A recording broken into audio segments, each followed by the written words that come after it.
Hello, my name is Jayson, and today I'll be embarking on a herbal hunting quest. And also in this video, I'll be demonstrating herbal preparation. So, shall we begin? Rude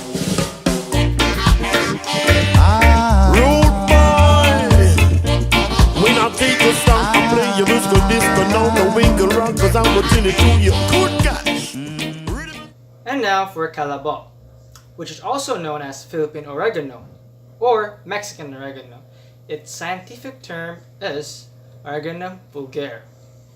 Now, here in the Philippines, Kalabo is a known herbal medicine for its strong antioxidant properties. It contains rosmarinic acid compounds, thymol, and carvacrol, which are responsible for the anti-inflammatory, antibacterial, antioxidant, antifungal, and antiviral properties. Now, the important parts that were used in Kalabo are its leaves, which are used for a preparation for decoction or poultice. Now, the extracts and juices are used for asthma, bronchitis, rheumatism, chronic colds or coughs, and dyspepsia.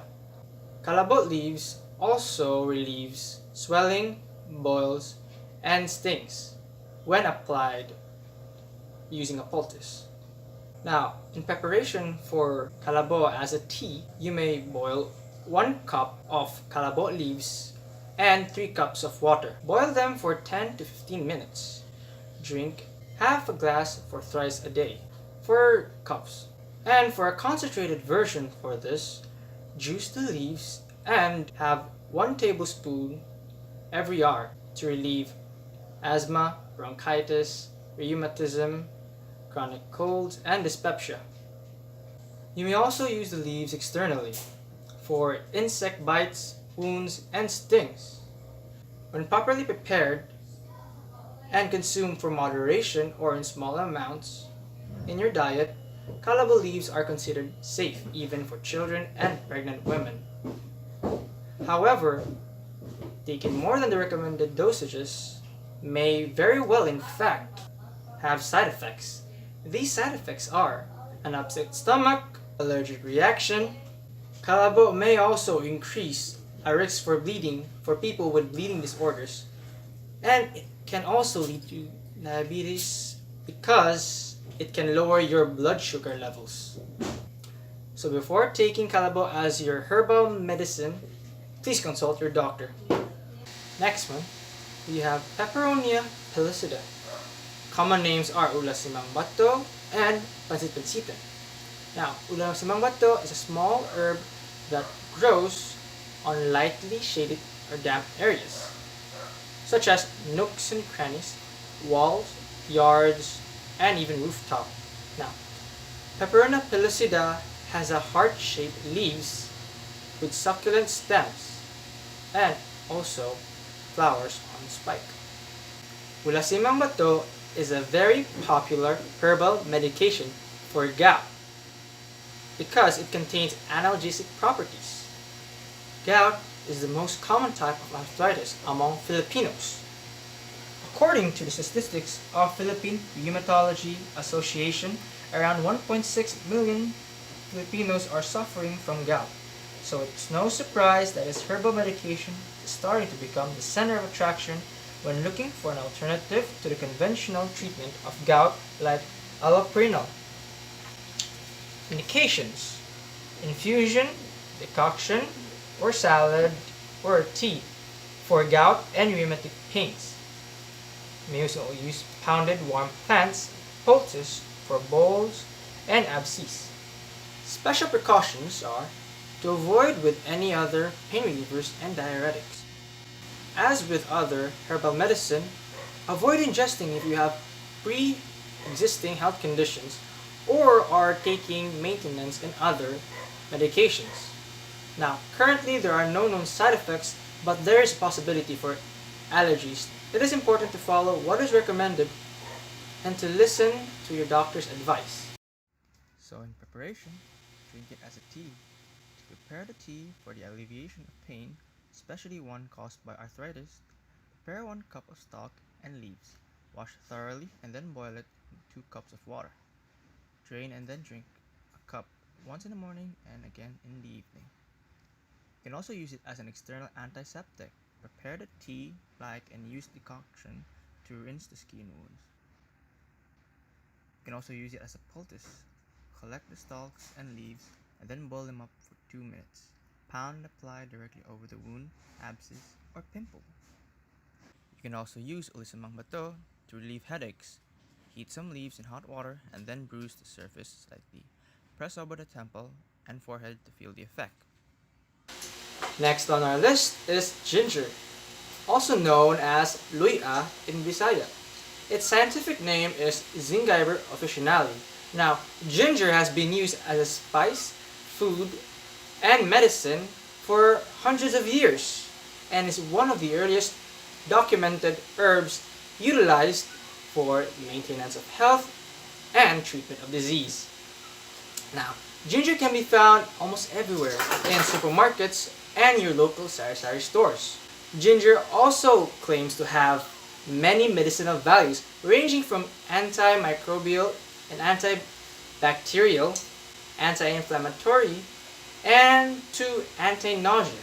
Also, it helps to prevent sore throat and treatment for dry coughs. Warnings and side effects that comes along with ginger. Excessive use of ginger may cause high blood pressure and stomach irritation. So, ginger also has blood thinning properties, so it's best to avoid it when you are suffering with bleeding disorders. Ginger may also trigger allergic reactions to sensitive people. If you are diabetic and under medications, it's best to avoid ginger because it can lower down your blood sugar level below normal. Ginger tea is a more common preparation for herbal medicine, so boil a spoonful of sliced ginger with 1 cup of water for 10 minutes. Best consume while warm and is recommended to take 1 cup 3 times a day. You can also add onion or garlic, honey or lemon for taste. Alternatively, you can also chew a slice of ginger to alleviate sore throat and dry cough for its strong anti-inflammatory and antioxidant properties. So next on our list is Aloe barbadensis Miller, which is the scientific name for aloe vera. Now, aloe vera is a small plant consisting a size of 60 to 100 centimeters. It is one of the most oldest known herbal medicine that can be traced back in Egypt.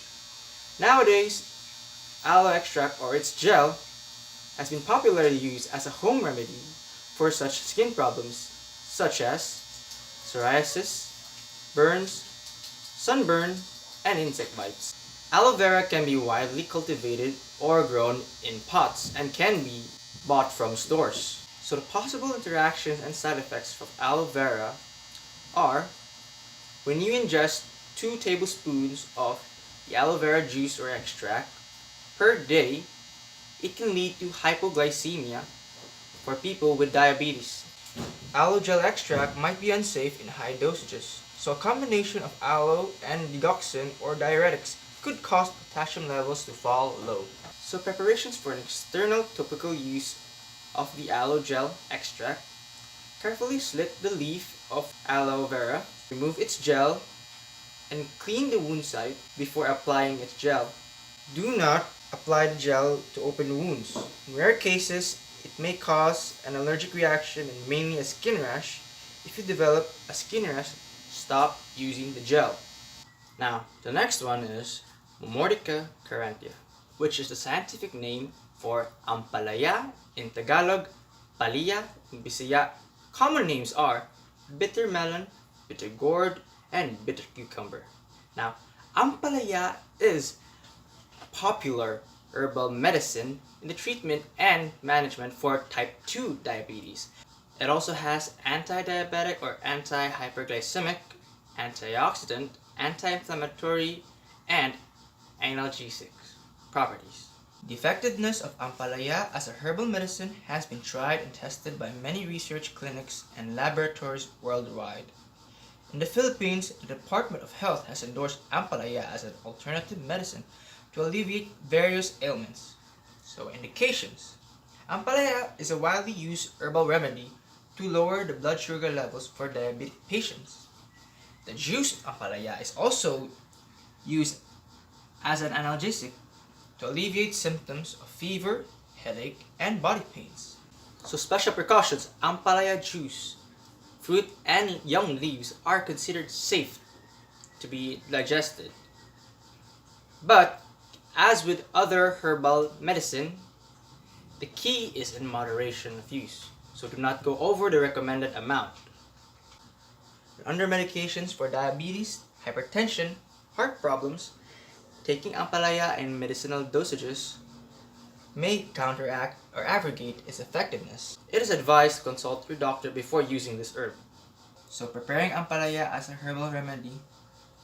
In decoction, chop leaves and then boil in a glass of water for 15 minutes. Do not cover, cool, and then strain. Take 1/3 of a cup 3 times a day. You can also ground Ampalaya leaves, seeds, and roots for poultice, applied externally over the affected area to alleviate pain and symptoms of inflammation. It is usually mixed with other herbal oils such as olive and coconut oil. Next on our list, we have Calus plumae, or in its native term in the Philippines, Mayana. So, Mayana is a known, ornamental, and medicinal herb. Mayana is an erect, branched, fleshy annual herb with leaves that are variously blotched and about 1 meter tall.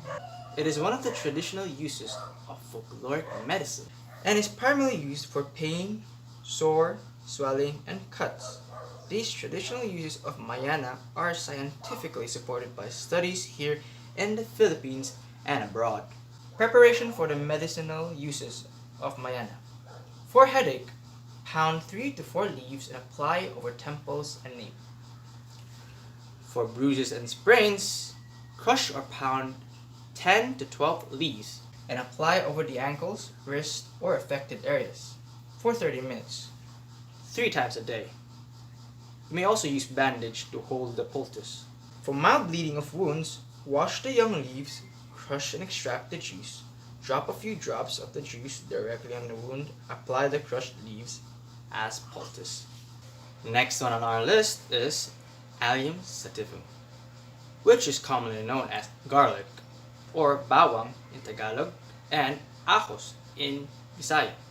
Now, garlic is one of the most widely used medicinal herb here in the Philippines and can be found in the kitchen households of most Filipinos, as it has been used to spice up in food preparations. Now, the Philippine variety of garlic is more stronger and more potent than the imported ones.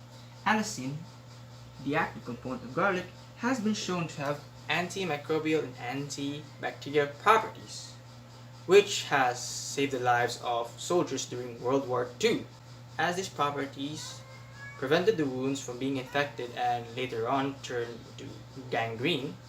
At a later stage, allicin, which is the active component of garlic, has shown antimicrobial and antibacterial properties, which helped save the lives of soldiers during World War II from being inflicted and later on prevented from developing into gangrene by extracting the juice and applying to the wounds. So indication, fresh cloves, capsules for lowering blood cholesterol levels, and it can be used as an antiseptic.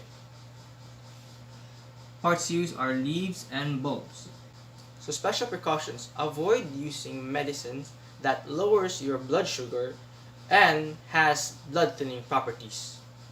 You must avoid 6 to 8 raw garlic.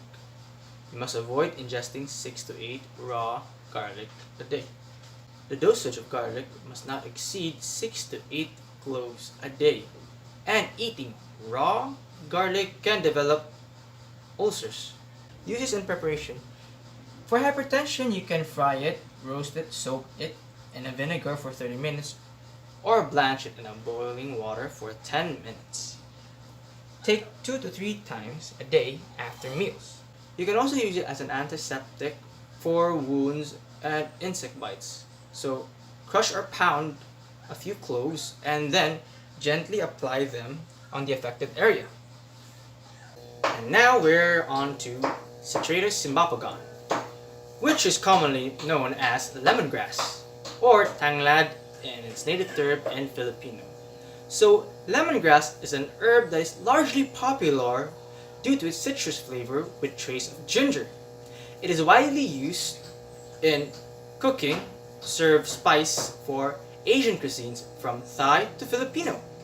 Lemongrass is popularly used to treat with digestive problems or stomach ache due to constipation, indigestion, or bloating. While not approved by the FDA, lemongrass has a wide variety of therapeutic effects. So special precautions. While lemongrass is not known to have an adverse effect with known drugs or supplements, nonetheless, it is advisable to limit the use of lemongrass for the following medical conditions. Individual taking oral diabetes drugs. Individual taking antihypertensive drugs. Individuals taking oral diabetes drugs. Individual taking antihypertensive drugs.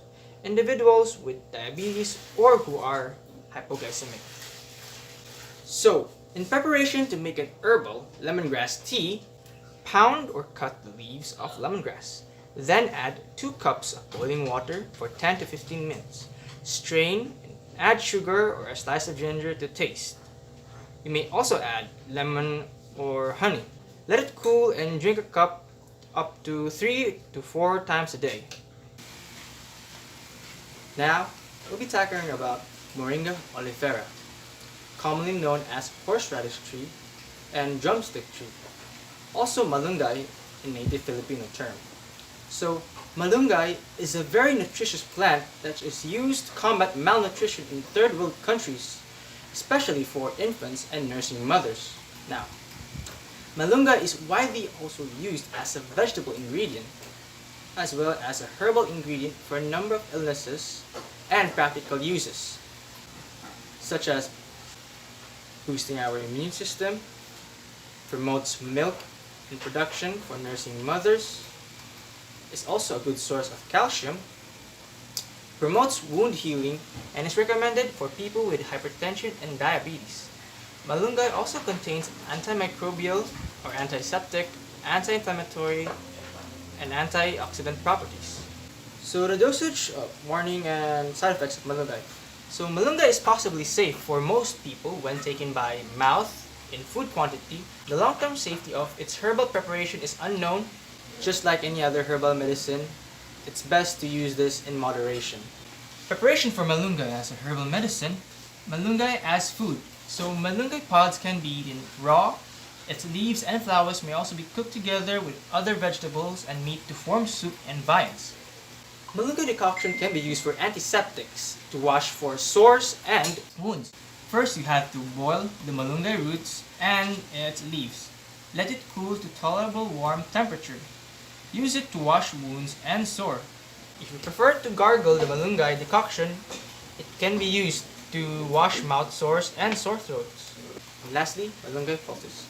You may ground malunggay seeds, leaves, and bark, as they may be applied topically as poultice onto swollen flesh to relieve inflammation. So, next on our list we have Psyllium guava, which is the scientific name for this bad boy, a guava fruit. Or here in the Philippines, we call it bayabas. Now, a guava is known for being rich in vitamins A and C. It also has value in herbal medicine for its antiseptic activities in treating wounds, ulcers, bacterial infection, and diarrhea.